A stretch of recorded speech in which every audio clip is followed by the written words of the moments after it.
그날 새벽, 연구단지 전체에 사이렌이 울렸다. 평소 훈련 때와는 달랐다. 경고방송도 안내도 없이 붉은 경광등만 창문을 긁으며 지나갔다. 나는 침대 가장자리에 앉은 채로 움직이지 못했다.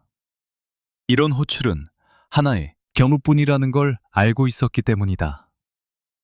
누군가 사라졌거나 누군가 곧 사라질 예정일 언변의 공기는 늘 무겁지만 그날은 숨이 막힐 듯 가라앉아 있었다. 출근 시간 전인데도 복도엔 군화, 소리가 이어졌다. 문 밖에서 멈추는 발걸음이 있을 때마다 심장이 먼저 반응했다. 노크가 울릴까봐, 이름이 불릴까봐 나는 방문 손잡이를 한참 바라봤다. 전날 밤 나는 손자의 손을 잡고 병원 복도에 앉아 있었다. 아이는 잠들어 있었지만 숨이 고르지 않았다. 작은 가슴이 힘겹게 오르내리는 걸 보며 나는 계산을 하고 있었다. 임계질량도 중성자 속도도 아닌 남은 시간의 계산이었다. 이 아이에게 허락된 시간이 얼마나 되는지, 내가 움직이지 않으면 얼마나 더 줄어들지. 며칠 전부터 보위부 담당자가 집을 찾는 횟수가 늘었다. 차를 마시며 웃는 얼굴로 연구진 척을 묻고 생활에 불편은 없는지 묻고 손자의 학교 생활까지 묻던 그 눈빛이 자꾸 떠올랐다. 말은 부드러웠지만 질문은 하나로 뭐였다? 왜 해외 치료를 계속 요청하느냐는 것이었다. 나는 규정 절차를 따랐을 뿐이라고 설명했지만 그들은 기록을 들춰보며 우리 집안의 오래된 이름 하나를 꺼냈다. 20년 전 사라진 형의 이름이었다. 사이렌이 멈춘 뒤 단지 전체의 이동 통제 명령이 내려왔다. 연구원 전원 대기, 외출 금지. 나는 창문 틈으로 아래를 내려다봤다. 평소보다 2배는 많은 경비가 출입구를 지키고 있었다. 검은 차량이 몇 대 들어왔다. 누군가 이미 체포됐다는 소문이 복도 끝에서 얕게 흘렀다. 설계과에서 일하던 동료의 이름이 들렸다가 곧 사라졌다. 사람들은 입을 다물 줄 알면서도 속삭임을 멈추지 못했다. 정오 무렵 호출장이 도착했다. 연구단지 행정실로 즉시 출두하라는 짧은 문장이었다. 이유는 적혀있지 않았다. 나는 종이를 접어 주머니에 넣었다. 손끝이 젖어 있었다. 이런 호출 뒤에 돌아오지 못한 사람들을 나는 여러 번 봐왔다.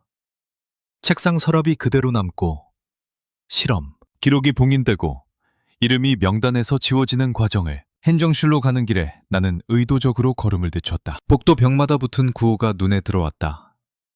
충성, 헌신, 침묵. 평생을 수식과 계산 속에서 보냈지만 정작 나를 묶어둔 건 이런 단어들이었다. 출입문 앞에서 신분증을 찍는 순간 손자의 얼굴이 떠올랐다. 산소 마스크, 자국이 남은 볼, 주사 바늘에 놀라 울음을 삼키던 눈. 행정실 안 공기는 차가웠다. 책상 너머에 앉은 사람은 늘 보던 담당자가 아니었다. 더 높은 직급의 표식이 달린 제복이 보였다. 그는 서류철을 넘기며 나의 연구, 이력, 가족관계, 최근 외부 요청 기록을 조용히 훑었다. 질문은 길지 않았지만 하나하나가 목을 쥐었다. 왜 치료 승인을 그토록 서두르느냐? 외부 기관과 접촉한 적은 없느냐? 연구자료 반출 시도는 없었느냐? 나는 규정과 절차를 반복해 설명했다. 말이 끝날 때마다 아니 더 좁아지는 느낌이 들었다. 면담이 끝날 무렵 그는 마지막으로 행정적 재검토가 진행될 것이라 말했다. 가족의 사상 검증도 포함된다는 설명이 뒤따랐다. 나는 고개를 끄덕였지만 귀 안에서 바른 소리가 울렸다. 재검토가 시작되면 손자의 치료는 영영 멀어진다. 아들의 직장도 우리 집도 안전하지 않다. 나는 이미 선택지의 끝에 서 있다는 걸 그때 분명히 알았다. 집으로 돌아오는 길, 경비의 시선이 아침보다 날카로워진 걸 느꼈다. 엘리베이터 안 거울에 비친 내 얼굴이 낯설었다. 평생 국가의 계산을 해온 사람이 이제는 자기 가족의 생존 확률을 계산하고 있었다. 답은 단순했다. 여기 머무르면 아이는 죽는다. 내가 사라지지 않으면 아이가 사라진다. 집 문을 닫고 등을 기대자 다리가 힘없이 풀렸다. 거실 한쪽에서 손자가 색연필을 쥔 채 숨을 고르고 있었다. 나는 천천히 다가가 아이의 머리를 쓰다듬었다. 따뜻한 체온이 손바닥에 닿았다. 이 온기가 사라지는 장면이 머릿속에 떠오르자 숨이 막혔다. 창밖으로 다시 군용 차량이 지나갔다. 단지 방송 스피커에서 저녁 통행 제한이 연장됐다는 안내가 흘러나왔다. 보이지 않는 그물이 점점 조여들고 있었다. 나는 책장 뒤 숨겨둔 작은 수첩을 꺼냈다. 오래전부터 혹시 모를 상황을 대비해 적어둔 경로와 연락처가 적혀 있었다. 종이를 펼치는 손이 떨렸지만 머릿속은 오히려 또렷해졌다. 오늘 밤을 넘기면 늦는다. 재검투가 시작되면 우리는 모두 감시 속에 갇힌다. 나는 마지막으로 집안을 둘러봤다. 익숙한 가구, 벽의 금, 창문 틈으로 스며드는 냉기까지 눈에 담았다. 다시는 돌아오지 못할 공간이라는 걸 알면서도 눈물이 나지 않았다. 대신 심장이 규칙적으로 빠르게 뛰기 시작했다. 나는 조용히 가방을 꺼냈다. 서류 몇 장과 약, 그리고 손자의 작은 담요를 접어넣었다. 문 손잡이를 잡는 순간 손끝에서 모든 망설임이 사라졌다. 여기 남는 것은 충성이 아니라 사형 선고와 다르지 않다는 걸 이제는 부정할 수 없었다. 나는 그날 밤 처음으로 국가가 아닌 한 아이의 생존을 위해 움직이기로 했다. 돌아갈 길은 이미 닫혔다. 그날 밤 이후로 집안의 공기가 달라졌다. 벽이 더 가까워졌고 천장은 낮아진 듯했다. 누군가 숨을 참고 우리를 내려다보고 있는 느낌이 계속 따라붙었다. 나는 평소처럼 행동하려 애썼다. 출근 시간에 맞춰 옷을 입고 연구소 출입증을 목에 걸고 엘리베이터에서 이웃과 고개를 끄덕였다. 하지만 발바닥이 바닥에 닿는 감각이 낯설었다. 마치 이미 다른 곳으로 향하고 있는 사람처럼. 연구단지 정문 앞 검색이 강화돼 있었다. 가방 안을 뒤지는 손길이 평소보다 오래 머물렀다. 나는 불필요한 종이 한 잔도 넣지 않았다. 머릿속에만 가져가야 할, 과 버려야 할 것을 분리해 두었기 때문이다. 개선은 늘 해오던 일이었다. 단지 이번엔 수치 대신 의심의 함유를 따질 뿐이었다. 실험동 복도는 조용했지만 조용할수록 소리가 또렷했다. 구두굽, 펜 떨어지는 소리, 문 닫히는 소리, 모든 것이 신호처럼 들렸다. 나는 일부러 동료에게 먼저 말을 걸었다. 어제 호출이 많았다는 이야기를 아무렇지 않게 꺼냈다. 그는 눈을 피하며 짧게 대답했다. 누군가 사라졌다는 소문이 돌고 있지만 이름은 모른다고 했다. 모른다는 말이 이렇게 많은 뜻을 담고 있다는 걸 우리는 다 알고 있었다. 내 자리 앞 책상 서랍을 열었다 닫는 동작조차 계산 속에 넣어야 했다. 감시 기록을 분석하듯 나는 부웨이브의 시선을 역으로 추적하려 했다. 그들은 언제 의심을 키우고 언제 안심하는가.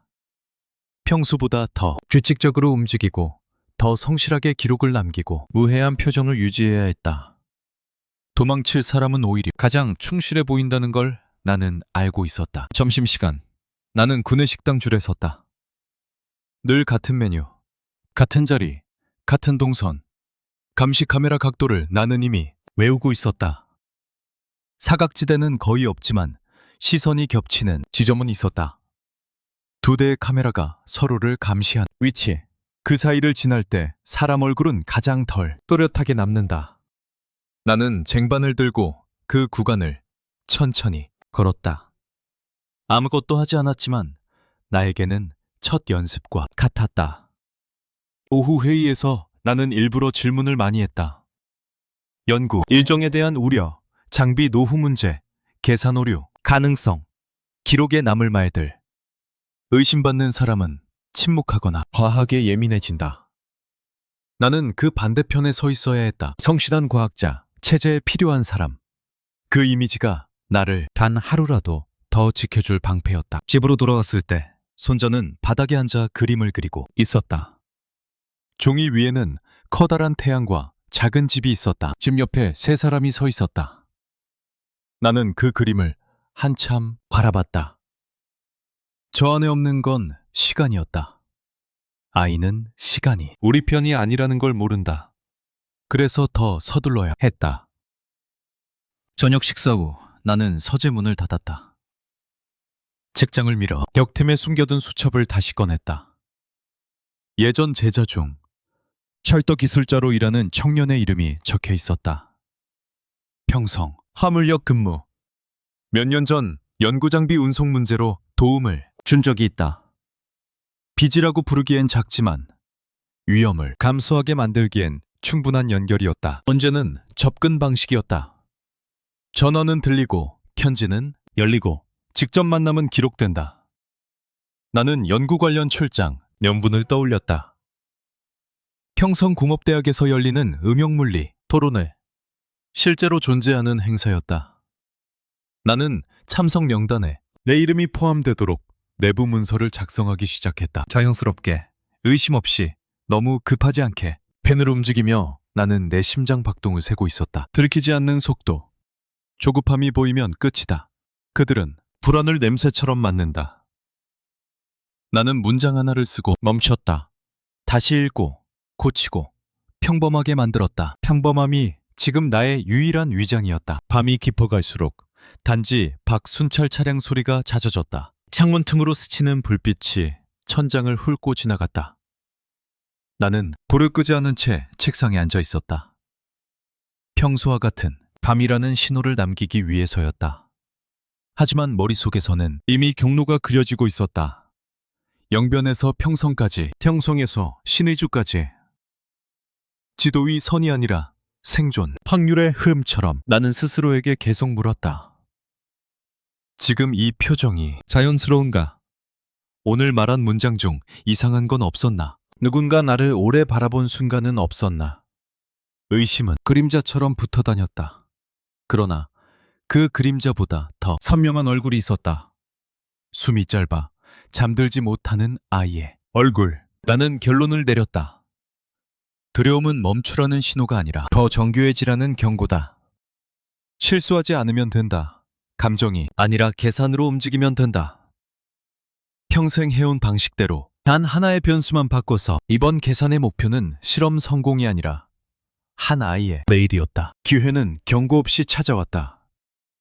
며칠째 이어지던 내부 점검이 갑자기 외부 합동 점검으로 확대되면서 연구단지 출입 기록 체계가 일시적으로 통합된다는 공지가 내려왔다. 여러 부서 인원이 동시에 이동해야 했고 차량 배정과 동선 관리가 뒤섞였다. 평소라면 더 촘촘해졌어야 할 통제가 오히려 서로의 책임을 떠넘기느라 느슨해지는 순간이었다. 나는 그 문장을 읽는 동안 손끝이 차가워졌다. 이런 틈은 길게 열리지 않는다. 나는 미리 올려둔 평성 토론회 참석 문서를 다시 꺼내 확인했다. 승인 도장이 찍혀 있었다. 정식 일정, 정식 차량 요청, 정식 출장. 모든 것이 합법의 얼굴을 하고 있었다. 나는 가방에 연구 자료 몇 권과 필기구를 넣었다. 평소와 다르지 않은 무게, 다르지 않은 부피. 숨겨야 할 것은 종이가 아니라 내 표정이었다. 아침 출입 게이트 앞은 소란스러웠다. 여러 부서 인원이 한꺼번에 줄을 섰고 확인 절차는 빨라졌지만 깊지는 않았다. 담당자는 명단만 대조하고 고개를 끄덕였다. 지문 인식기에 손을 올리는 순간 기계가 평소보다 오래 삐 소리를 냈다. 나는 눈을 내리깔고 숨을 고르게 했다. 곧 초록불이 켜졌다. 사소한 지연. 그러나 심장은 이미 목까지 차올랐다. 차량 배정 구역에서는 운전병들이 서류를 바쁘게 주고받고 있었다. 나는 지정된 차량 번호를 확인하고 조용히 뒷좌석에 앉았다. 같은 방향으로 가는 다른 연구원 둘이 함께 탔다. 우리는 날씨와 도로 상태 같은 안전한 이야기만 나눴다. 누가 먼저 말을 멈췄는지 모를 정도로 대화는 금방 끊겼다. 각자의 침묵이 각자의 계산을 숨기고 있었다. 영변을 벗어나는 도로에서 나는 창밖을 보지 않으려 애썼다. 익숙한 건물과 검문소를 눈에 담으면 마음이 흔들릴까 두려웠다. 대신 나는 머릿속으로 동선을 반복했다. 평성 도착, 행사 등록, 잠시 공개 일정 소화, 그리고 사람들 사이로 자연스럽게 흩어지는 시간대. 그때가 첫 번째 이탈 지점이다. 단 한 번뿐인 템성 시내에 들어서자 차량 흐름이 느려졌다. 공사, 구간과 통제구역이 겹쳐 우회로가 생겼다. 운전병은 투덜거리며 지도를 들여다봤다. 나는 그 지연을 기회로 바꾸기 위해 숨을 고르며 말을 꺼냈다. 행사 준비물 중 하나를 빠뜨린 것 같다고. 근처 대학 창고에 잠시 들러야 할 수도 있겠다고. 그는 상관에게 무전을 넣었고 허가는 예상보다 쉽게 떨어졌다.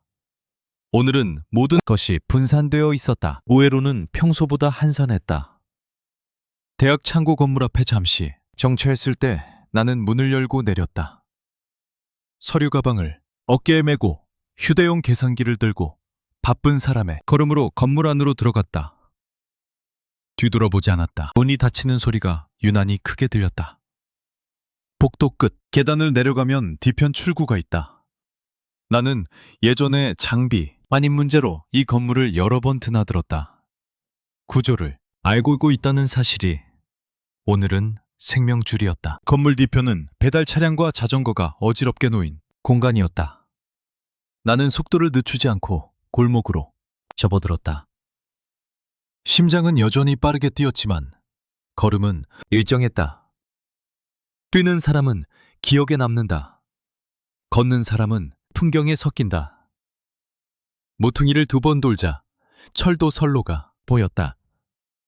평성 화물역 방향이다. 약속한 연락은 없었다. 대신 시간표를 계산해 두었다. 이 시간대엔 단거리 화물 열차가 천천히 진입한다. 나는 작업복 차림의 인부들 사이로 섞였다. 누군가 나를 쳐다봤지만 오래 보지 않았다. 여기선 모두가 바쁘고 모두가 서로에게 무심하다. 그 무심함이 나를 덮어주게 바랬다. 선로 옆 그늘에서 나는 숨을 한 번 깊게 들이마셨다. 뒤에서 사이렌이 울리지 않는지, 무전 소리가 커지지 않는지 귀를 기울였다. 아직은 조용했다. 아직은 내가 사라진 줄 모른다. 그러나 곧 알게 될 것이다. 그래서 더 늦기 전에 다음 칸으로 넘어가야 한다. 나는 천천히, 그러나 망설임 없이 화물 열차 쪽으로 걸음을 옮겼다. 돌아가는 길은 이미 계산에서 지워졌다. 앞으로만 남았다. 화물역의 공기는 기름 냄새와 쇳가루 냄새로 가득했다. 나는 고개를 숙인 채 선로 옆 작업자들 사이에 섞여 움직였다. 어깨에 맨 가방이 평소보다 무겁게 느껴졌지만 걸음은 일정하게 유지했다. 서두르면 눈에 띄고 멈추면 의심을 산다. 그 사이의 속도. 그게 지금 내 생존 속도였다. 짧은 신호음과 함께 화물 열차가 천천히 움직이기 시작했다. 나는 마지막 칸 근처까지 걸어가 몸을 숨길 공간을 찾았다. 컨테이너 사이에는 작은 빈 공간이 있었고 오래된 방수포가 덮여 있었다. 나는 주변을 한 번 훑고 조심스럽게 몸을 밀어 넣었다. 금속이 부딪히는 소리가 났지만 주변의 소음에 묻혔다. 열차가 본격적으로 속도를 올리자 진동이 바닥을 타고 올라왔다. 차체가 흔들릴 때마다 내 심장도 같은 리듬으로 떨렸다. 창문 하나 없는 어두운 공간에서 나는 눈을 감고 이동거리를 계산했다. 평성에서 신의주까지 걸리는 시간, 중간 정차 가능성, 순찰 빈도. 수식처럼 머릿속에 떠올랐다가 사라졌다. 시간이 흐르자 다리 감각이 둔해졌다. 나는 자세를 조금 바꾸며 귀를 기울였다. 열차 위를 걷는 발소리는 없었다. 그러나 그것이 안전을 뜻하지는 않았다. 들리지 않는 감시가 더 많다는 걸 나는 알고 있다. 영변에서 배운 건 기술이 아니라 의심이었다. 어둠 속에서 손자의 얼굴이 떠올랐다. 숨이 차오르던 밤, 작은 손이 내 손가락을 꽉 잡던 순간 그 온기를 떠올리면 몸 안에서 무언가 다시 움직였다. 공포가 아니라 방향이었다. 내가 어디로 가야 하는지 알려주는 힘. 몇 시간쯤 지났을 때 열차가 속도를 줄였다. 차륜, 마찰음이 기울게 울렸다.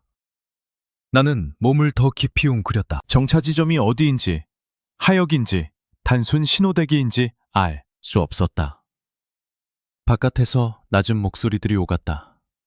손전등, 빛이 컨테이너 틈 사이로 스쳐 지나갔다. 나는 숨을 멈췄다.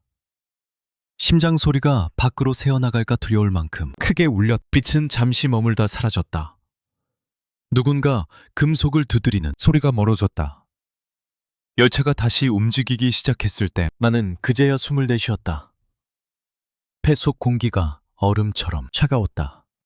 아직 발견되지 않았다. 아직 계산은 유효하다. 나는 손목시계를 보지 않았다. 시간에 집착하면 불안이 커진다. 대신 이동거리를 머릿속으로 쪼갰다. 강을 따라 북쪽으로 향하는 선로. 국경과 가까워질수록 늘어나는 순찰. 시메이주에 가까워질수록 위험은 커지지만 동시에 기회도 커진다. 이 열차는 단지 첫 번째 껍질이 뿐이다. 진짜 경계는 아직 남아있다. 몸을 웅크린 채 나는 다시 마음속 개선을 반복했다. 열차에서 내릴 지점, 접촉해야 할 사람, 강가로 향하는 골목. 실수는 한 번이면 충분하다. 그래서 같은 계산에 수십 번 되풀이했다. 숫자가 아니라 생존 확률을 다루는 계산. 차체가 크게 흔들리며 또 한 번 속도가 줄어들었다. 멀리서 물냄새가 스며들었다. 압록강과 가까워졌다는 신호였다. 나는 천천히 손가락을 움직이며 몸의 감각을 되살렸다. 다음 단계는 더 조용해야 한다. 소리보다 그림자처럼 움직여야 한다. 열차가 멈추면 나는 더 이상 연구소의 교수가 아니다. 단지 국경을 향해 걸어가는 한 사람일 뿐이다. 그 사실이 두렵기도 했지만 이상하게도 마음 한쪽은 차분해졌다. 복잡한 공식 대신 단순한 목표만 남았기 때문이다. 살아남아야 한다. 그리고 아이를 살려야 한다. 그 두 문장이 어둠 속에서 또렷하게 빛나고 있었다. 열차가 완전히 멈췄을 때 나는 곧바로 움직이지 않았다. 가장 먼저 뛰어내리는 사람은 가장 먼저. 기억된다. 나는 숨을 고른 채 바깥 소리를 들었다. 하역 인부들의 거친 말투, 쇠사슬 끌리는 소리, 멀리서 울리는 경적. 아직 군화 소리는 들리지 않았다. 미묘한 차이를 나는 몸으로 먼저 알아챘다. 강수포를 살짝 들추고 틈 사이로 밖을 살폈다. 해는 이미 기울어 있었고 붉은 빛이 컨테이너 옆면을 길게 물들이고 있었다. 여기가 신의주 외곽 화물 하역장이라는 걸 직감했다. 강 냄새가 더 짙었고 공기에는 습기가 묻어 있었다. 국경이 가까울수록 공기는 묘하게 무거워진다. 보이지 않는 손이 사람의 숨까지 바꾸는 듯했다. 나는 인부 2명이 반대편으로 사라지는 걸 기다렸다. 시선이 비는 순간 가방을 끌어안고 바닥으로 미끄러지듯 내려왔다. 무릎에 충격이 왔지만 소리는 작았다. 바로 일어나지 않고 짐을 정리하는 사람처럼 몸을 숙인 채 몇 걸음 이동했다. 목적 없이 바쁘게 움직이는 사람의 모습. 그게 지금 나의 위장이었다. 하역장 가장자리에는 낡은 창고 건물이 줄지어 있었다. 나는 그중 벽이 어둡게 그을린 건물을 향해 걸었다. 그 안쪽에 작은 철문이 있고 밖으로 나가면 시장, 골목과 이어진다는 걸 예전에 들은 적이 있다. 연구, 장비 운송 경로를 검토하다 우연히 알게 된 정보였다. 그때는 단순한 참고사항이었지만 지금은 탈출의 실마리가 됐다. 창고 안은 먼지와 곡물 냄새로 가득했다. 빛이 거의 보이지 않아 눈이 금세 어둠에 익숙해졌다. 나는 발소리를 죽이며 안쪽으로 이동했다. 멀리서 쥐가 움직이는 소리가 났다. 그 작은 생명도 지금은 부러웠다. 아무 기록도 남기지 않고 어둠 속을 드나들 수 있으니까. 철문을 찾았을 때 나는 한동안 손잡이를 잡지 못했다. 이 문을 여는 순간부터 모든 것은 되돌릴 수 없다는 걸 알고 있었다. 그러나 이미 돌아갈 수 없는 지점은 오래전에 지나왔다. 나는 조용히 문을 밀었다. 삐걱거리는 소리가 짧게 울렸지만 바깥 소음에 묻혔다. 밖은 좁은 골목이었다. 장사꾼들이 철수 준비를 하는 시간이라 사람들의 움직임이 많았다. 그 혼잡함이 나를 숨겨줄 거라 믿었다. 나는 고개를 들지 않고 천천히 골목 끝으로 걸었다. 시장 바닥에는 채소잎과 물이 뒤섞여 있었고 아이들이 마지막으로 남은 빵을 들고 뛰어다녔다. 평범한 저녁 풍경. 하지만 나에겐 마지막으로 보는 북쪽의 일상이었다. 골목을 벗어나자 강 쪽으로 이어지는 길이 나타났다. 어둠이 서서히 내려앉고 있었다. 나는 걸음을 멈추지 않았다. 멈추면 생각이 커지고 생각이 커지면 두려움이 몸을 붙잡는다. 지금 필요한 건 감정이 아니라 머리였다. 강까지 남은 거리, 멀리서 경비 초소불빛이 하나 보였다. 나는 시선을 맞추고 다른 방향으로 천천히 틀었다. 국경 근처에서는 너무 곧게 걷는 사람도 너무 서두르는 사람도 눈에 띈다. 나는 피곤한 중년 남자가 집으로 돌아가는 속도를 흉내냈다. 어깨를 조금 늘어뜨리고 발걸음에 힘을 빼고 강변에 가까워질수록 말소리가 줄어들고 물 흐르는 소리가 커졌다. 압록강은 밤이 되면 더 넓어 보인다. 어둠이 양쪽을 지워버리기 때문이다. 나는 숨을 길게 내쉬었다. 이제 진짜 경기 앞에 서 있다. 여기서부터는 계산보다 감각이 더 중요하다. 나는 미리 기억해둔 지점을 향해 천천히 이동했다. 순찰이 교대되는 시간대. 감시가 가장 느슨해지는 몇 분. 그 짧은 틈을 위해 여기까지 왔다. 손가락 끝이 차가워졌지만 머릿속은 맑았다. 수십 년 연구보다 더 복잡한 계산이 지금 이 멱더름에 달려있다. 강물 위로 바람이 불어왔다. 물결이 어둠 속에서 낮게 밀렁였다. 나는 가방끈을 다시 조였다. 다음 한 걸음이 국경을 향한 첫 걸음이 될 것이다. 뒤를 돌아보지 않았다. 돌아보는 순간 발이 멈출 것 같았기 때문이다. 강변의 어둠은 생각보다 깊었다. 멀리서 보이던 물빛은 가까이 오자 거의 보이지 않았다. 대신 물 흐르는 소리와 갈대 스치는 소리가 길을 알려주고 있었다. 나는 신발끈을 다시 조이고 바지 끝을 걷어올렸다. 물에 들어가는 순간 체온이 급격히 떨어질 것을 알고 있었다. 몸이 굳으면 끝이다. 그래서 움직임을 멈추지 않아야 한다. 순찰교대 시간은 길지 않다. 몇 분, 길어야 10여 분. 그 사이에 강 중간을 넘어야 한다. 나는 숨을 천천히 들이마셨다 내쉬었다. 심장이 너무 빨리 뛰면 호흡이 무너진다. 호흡이 무너지면 판단이 흐려진다. 지금 필요한 건 용기가 아니라 리듬이었다. 발을 물에 담그는 순간 얼음처럼 차가운 감각이 다리 전체로 퍼졌다. 숨이 짧게 끊겼지만 소리를 삼켰다. 나는 물살을 정면으로 받지 않고 사선으로 몸을 틀었다. 연구 시절 냉각수 흐름을 계산하던 기억이 떠올랐다. 물은 힘으로 이기는 게 아니라 방향으로 속이는 것이. 몸을 낮추고 천천히, 그러나 멈추지 않고 중간쯤 왔을 때 물살이 갑자기 세졌다. 다리가 휘청였고 가방이 한쪽으로 쏠렸다. 나는 즉시 방향을 조금 더 틀었다. 힘을 주면 더 밀린다. 대신 균형을 먼저 잡는다. 손자의 얼굴이 떠올랐다. 병원 침대에서 작게 오르내리던 가슴. 그 리듬을 떠올리며 나는 다시 호흡을 맞췄다.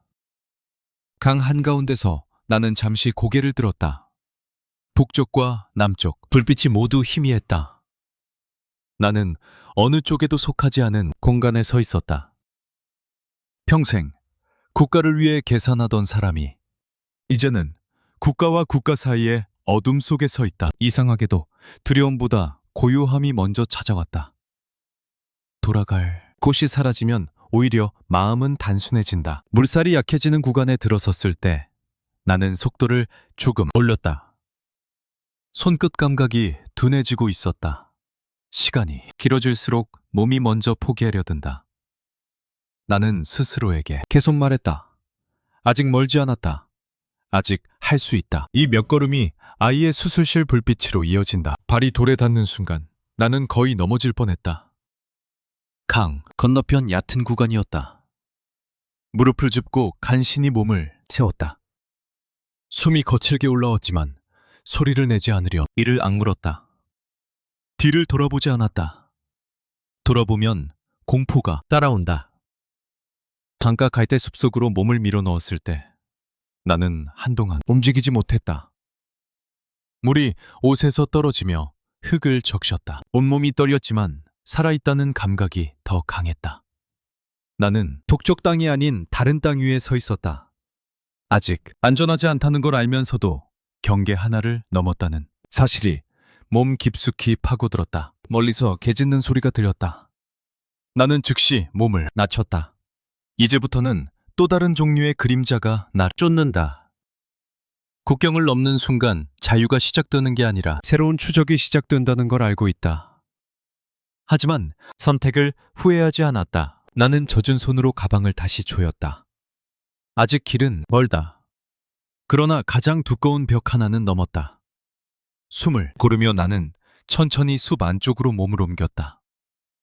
발자국이 남지 않도록 조심하며 어둠과 같은 속도로 숲속은 생각보다 조용하지 않았다.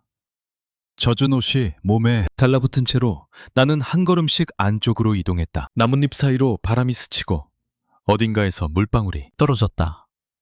모든 소리가 크게 들렸다. 국경을 넘었다는 안도감은 오래가지 않았다. 대신 또 다른 계산이 시작됐다.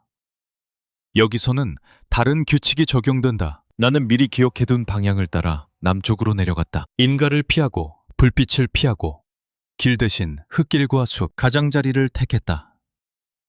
젖은 신발이 걸음을 방해했지만 멈출 수 없었다. 체온이 떨어지기 전에 이동거리를 확보해야 한다. 몸이 떨릴수록 머리는 더 또렷해졌다. 얼마쯤 걸었을 때 작은 농가가 보였다. 굴뚝에서 연기가 올라오고 있었다. 나는 접근하지 않았다. 도움은 유혹이지만 노출의 시작이기도 하다. 대신 농가 뒤편 밭을 돌아 숲으로 다시 들어갔다. 지금 나에게 필요한 건 사람의 손이 아니라 시간이다. 한참 뒤 나는 나무 사이에 몸을 숨기고 잠시 가방을 열었다. 옷을 짜서 물을 빼고 담요를 꺼내 어깨에 둘렀다.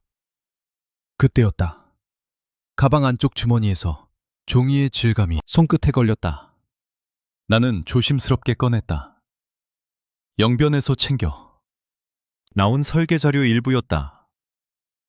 혹시 모를 상황에 대비해 마지막 순간에 넣은 것. 나는 그 종이를 펼쳤다. 달빛 아래 수식이 어렴풋이 보였다. 그런데 무언가 이상했다. 숫자의 배열이 내가 기억하는 것과 미묘하게 달랐다. 처음엔 젖은 종이 때문이라 생각했다. 그러나 다시 천천히 눈으로 더듬어 내려가자 확신이 들었다. 핵심 계산값 하나가 바뀌어 있었다. 단순 오타가 아니라 결과를 완전히 다른 방향으로 끌고 갈 수 있는 수정. 나는 숨을 멈췄다. 누군가 이미 알고 있었다는 뜻이다. 내가 자료에 접근했다는 것, 그리고 그걸 가지고 나갈 가능성까지. 일부러 틀린 값을 남겨 추정용 미끼로 삼았을 수도 있다.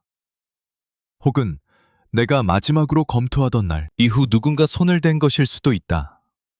어느 쪽이든 결론은 같다.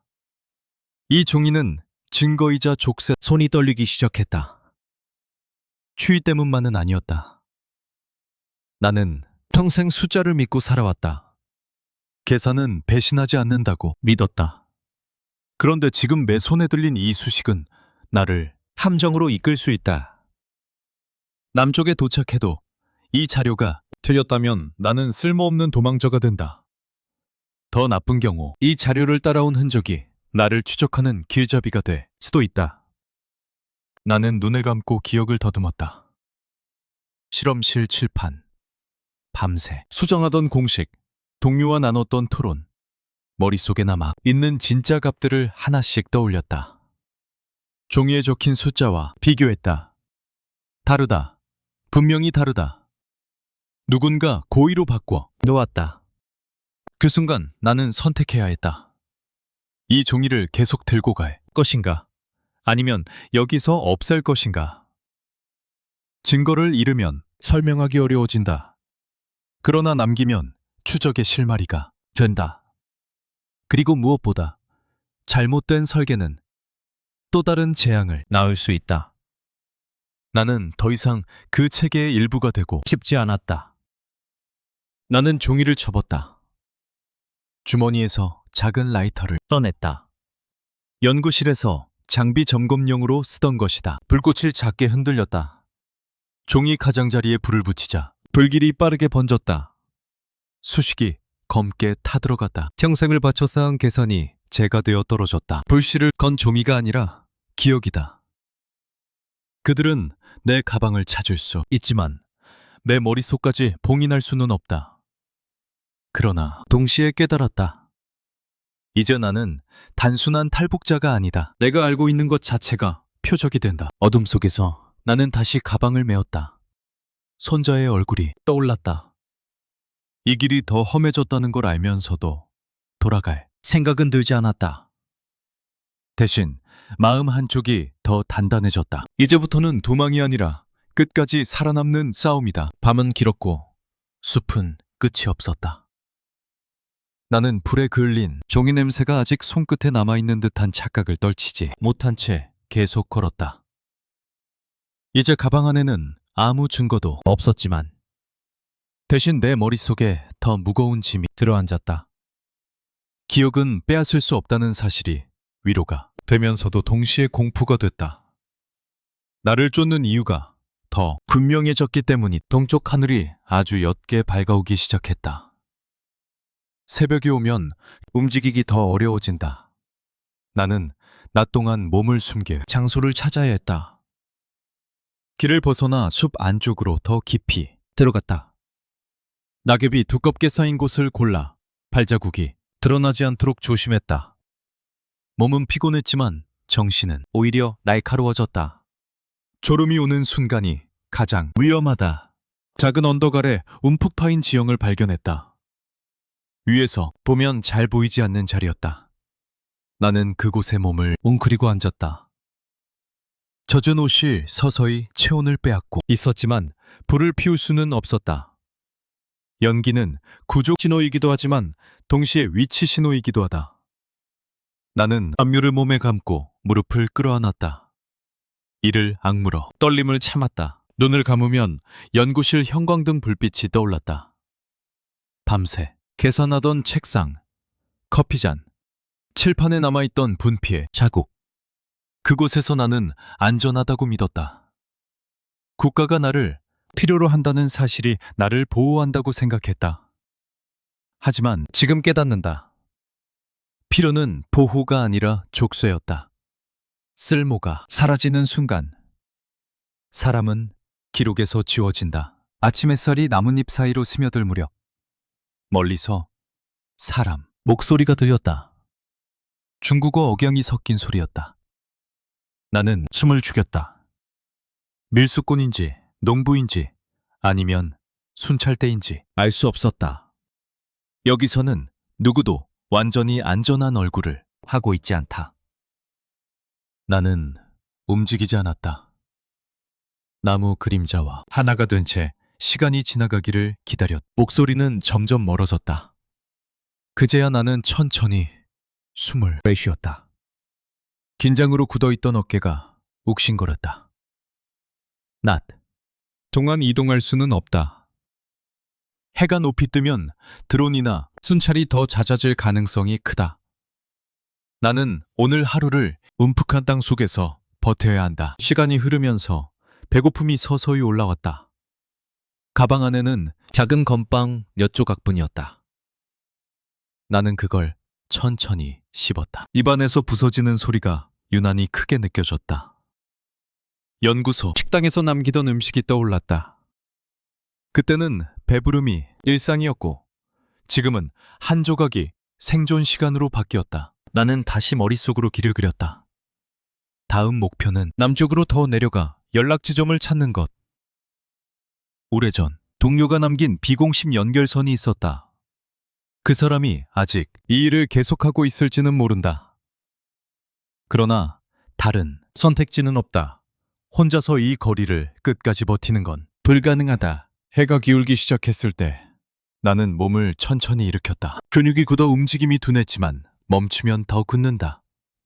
숲은 낮보다 어두워졌고 다시 나의 시간이 시작됐다. 나는 가방끈을 조이고 발걸음을 옮겼다. 어둠은 위험이지만 동시에 나의 보호막이기도 하다. 걷는 동안 손자의 목소리가 귀에 맴돌았다. 숨이 차면서도 웃으려 애쓰던 얼굴. 나는 속으로 말했다. 조금만 더 버텨라. 할아버지가 길을 만들고 있다. 그 말이 바람에 흩어져도 상관없었다. 중요한 건 내가 멈추지 않는다는 사실이었다. 숲길이 점점 좁아지고 멀리 희미한 도로 소리가 들리기 시작했다. 문명이 가까워질수록 위험도 커진다. 하지만 동시에 연결도 가까워진다.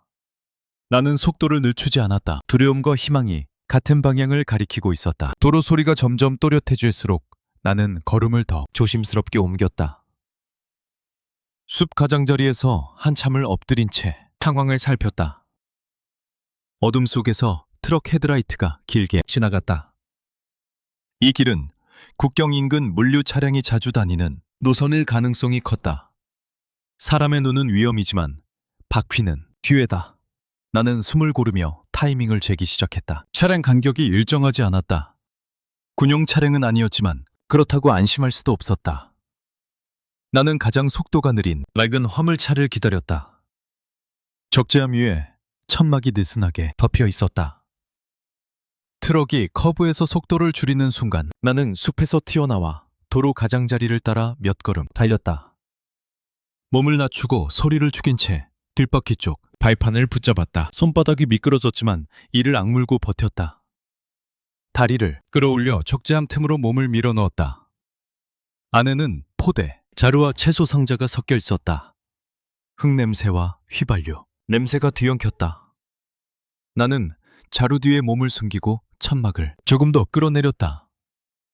트럭은 다시 속도를 올렸다. 심장이 갈비뼈를 두드리는 소리가 귀안을 채웠다. 차가 흔들릴 때마다 몸이 부딪혔다. 나는 이를 악물고 소리를 삼켰다. 여기서 떨어지면 끝이다. 들키면 더 빠르게 끝난다. 나는 눈을 감고 이동 방향을 계산했다. 남쪽으로 내려가는 노선. 중간에 도시 하나를 지난다. 그 도시 외곽에 연락 지점이 있을 가능성이 크다. 오래전 동료가 마지막으로 언급했던 지역이 이 근처였다. 시간이 얼마나 흘렀는지 알 수 없었다. 새벽 공기가 점점 따뜻해졌다. 동이 트기 전까지는 내려야 한다. 날이 밝으면 적재함 안을 들여다보는 사람도 늘어난다. 나는 천막 틈으로 바깥을 살폈다. 도로 옆에 공장, 굴뚝과 낮은 건물들이 보였다. 도시 외곽이 분명했다. 트럭이 신호에 걸려 잠시 멈췄을 때 나는 기회를 잡았다. 반대편 차선에서 큰 차량이 지나가며 시야를 가렸다. 그 틈에 나는 조용히 적재함에서 내려 도로 가장자리로 몸을 굴렸다. 무릎이 아스팔트에 스쳤지만 소리는 크지 않았다. 트럭은 아무 일 없다는 듯 출발했다. 나는 어둠 속 배수로 쪽으로 기어들어갔다. 숨을 고르며 주변을 살폈다. 낯선 도시 냄새가 났다. 먼지와 기름, 그리고 사람 사는 냄새. 나는 도로를 따라 걷지 않고 골목 안쪽으로 파고들었다. 1지역, 어딘가에 연락 지점이 있다. 그러나 정확한 주소도 이름도 없다. 기억에 의존해야 한다. 오래전 술자리에서 흘리듯 들었던 단서 몇 개뿐이다. 낡은 벽화가 있는 찻집, 빨간 철문, 근처에 오래된 공장. 나는 마음속 지도를 더듬으며 천천히 움직였다. 서두르면 길을 놓치고 멈추면 눈에 띈다. 새벽 공기가 점점 밝아지고 있었다. 나는 모자를 깊이 눌러 쓰고 어깨를 구부렸다. 밤새 걷고 실려온 피곤한 노동자처럼 보이길 바랬다. 골목 끝에서 희미한 붉은색이 눈에 들어왔다. 노깃은 철문이었다. 그 옆 벽에는 오래된 그림이 흐릿하게 남아 있었다. 나는 걸음을 멈추지 않고 그 앞을 지나쳤다. 바로 들어가면 함정일 수도 있다. 먼저 주변을 한 바퀴 돌아야 한다. 누가 지켜보는지, 누가 무심한지 확인해야 한다. 심장이 다시 빨라졌다. 이 문이 연결일 수도 있고 또 다른 위험일 수도 있다. 하지만 더 늦기 전에 선택해야 한다. 나는 골목 끝을 돌아 다시 철문 쪽으로 향했다. 이제는 숨을 고를 시간도 줄어들고 있었다. 철문 앞을 다시 지날 때 나는 걸음을 멈추지 않았다. 대신 반대편 골목 모퉁이까지 가서 잠시 허리를 숙인 채 신발끈을 고쳐매는 척했다. 고개를 숙이면 시선이 모이지 않는다. 그 자세로 주변 소리를 들었다. 문 안쪽에서 기계 돌아가는 낮은 진동이 느껴졌다. 사람이 사는 공간의 소리였다. 나는 다시 천천히 철문 쪽으로 걸어왔다. 문은 겉보기엔 닫혀 있었지만 아래쪽이 아주 조금 들려 있었다. 바람이 드나들 만큼의 틈. 나는 주머니에서 작은 쇠조각을 꺼냈다. 연구소 장비 상자에서 떼어둔 부품이었다. 문 아래 틈에 밀어넣고 2번 짧게 두드렸다. 오래전 동료가 술에 취해 말해준 신호였다. 혹시를 대비한 마지막 보험. 몇 초가 지나자 안쪽에서 미세한 발소리가 들렸다. 나는 힘을 돌린 채 아무 일 없는 사람처럼 담배를 찾는 신용을 했다. 문이 아주 조금 더 열렸다. 안쪽 어둠 속에서 눈빛 하나가 나를 훑었다. 말은 없었다. 대신 문이 안으로 열렸다. 나는 고개를 들지 않고 안으로 들어갔다. 실내는 작은 수리공장처럼 보였다. 낡은 기계와 부품들이 쌓여 있었고 기름 냄새가 진하게 났다. 문을 닫은 남자가 한동안 나를 바라봤다. 나도 그를 바라봤다. 서로의 얼굴에서 시간을 읽으려는 침묵. 그는 내 이름을 묻지 않았고 나도 그의 이름을 부르지 않았다. 대신 나는 조용히 한 문장을 말했다. 북쪽에서 온 계산은 아직 끝나지 않았다고. 그의 눈빛이 아주 조금 변했다. 그는 고개를 끄덕이더니 안쪽 방으로 나를 안내했다. 작은 전기난로가 켜져 있었고 마른 수건이 놓여 있었다. 나는 젖은 겉옷을 벗어 의자에 걸었다. 체온이 돌아오기 시작하자 그동안 억눌렀던 떨림이 한꺼번에 몰려왔다. 그러나 긴장은 풀리지 않았다. 여긴 중간 지점일 뿐이다. 남자는 지도를 펼쳤다. 남쪽으로 내려가는 경로가 연필로 희미하게 그려져 있었다. 버스 노선, 화물 차량, 경유지, 단속이 잦은 구간까지 표시돼 있었다. 나는 선들을 눈으로 따라가며 머릿속에 새겼다. 종이는 언제든 사라질 수 있지만 기억은 끝까지 따라간다. 그는 짧게 말했다. 오늘 밤에 이동해야 한다고. 낮에는 단속이 강화된다고. 나는 고개를 끄덕였다. 쉴 시간은 거의 없다. 그러나 멈출 수도 없다. 손자의 숨이 점점 짧아지고 있을 시간을 생각하면 여기서의 피로는 사치였다. 잠시 후 그는 작은 가방 하나를 건넸다. 마른 옷과 간단한 음식, 그리고 새 신발. 나는 그 물건들을 받아들며 묘한 감정을 느꼈다.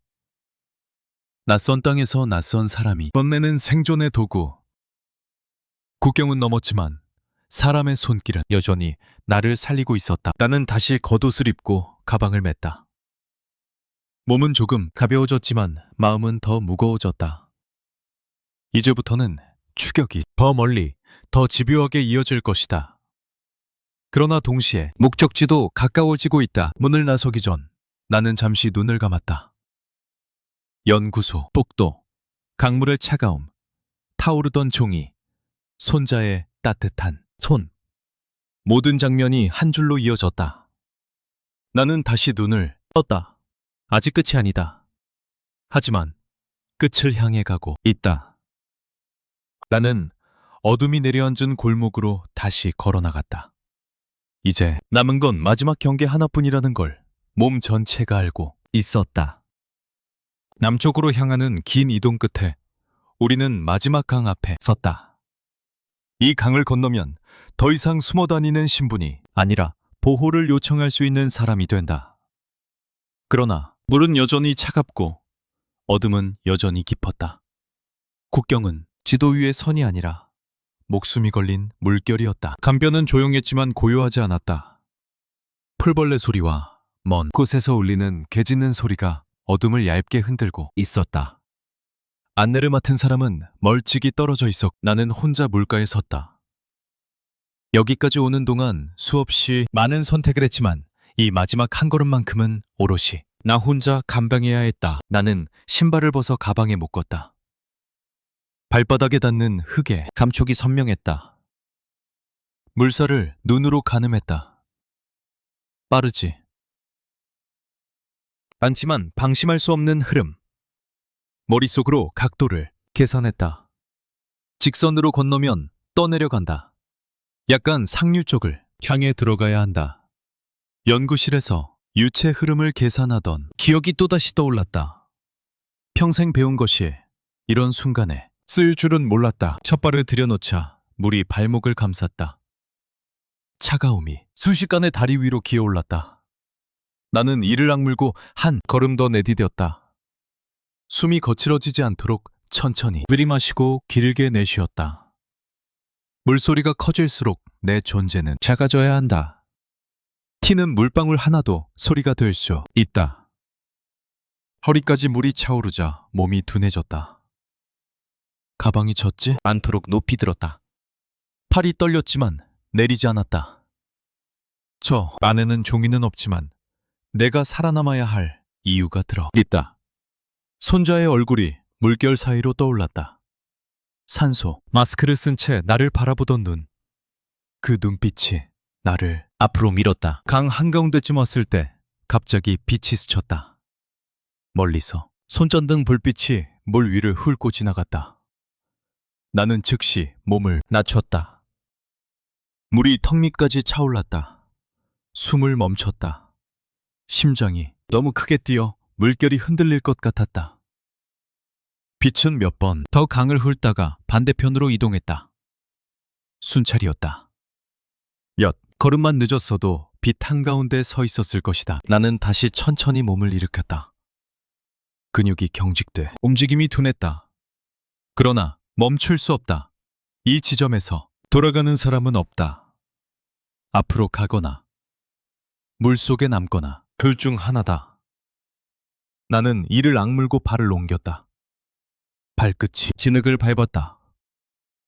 강바닥이 얕아지고 있다는 신호였다. 마침내 발이 단단한 흙을 디뎠다. 나는 거의 기어오르듯 강가로 올라왔다. 숨이 터질 듯 뛰었다. 온몸이 떨렸다. 그러나 이번 떨림은 공포만은 아니었다. 긴장이 풀리며 밀려오는 감각이었다. 나는 젖은 손으로 흙을 움켜쥐었다. 다른 나라의 흙이었다. 멀리서 낮은 목소리가 들렸다. 안내인이 손짓하고 있었다. 나는 몸을 낮춘 채 그쪽으로 움직였다.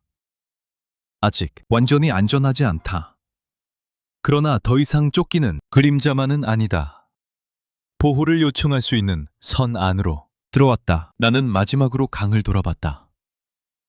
어둠 속에서 물은 일 없다는 듯 흐르고 있었다. 그 물을 건너며 나는 과거의 이름 하나를 두고 왔다. 조국의 과학자라는 이름 대신 손자를 살리려 도망친 노인의 이름을 선택했다. 가슴 깊은 곳에서 무언가 무너져 내리듯 풀렸다. 끝까지 버텼다는 안도감과 이제 시작이라는 또 다른 무게가 동시에 내려앉았다. 나는 다시 앞을 향해 걸었다. 저 멀리 희미한 불빛이 보였다.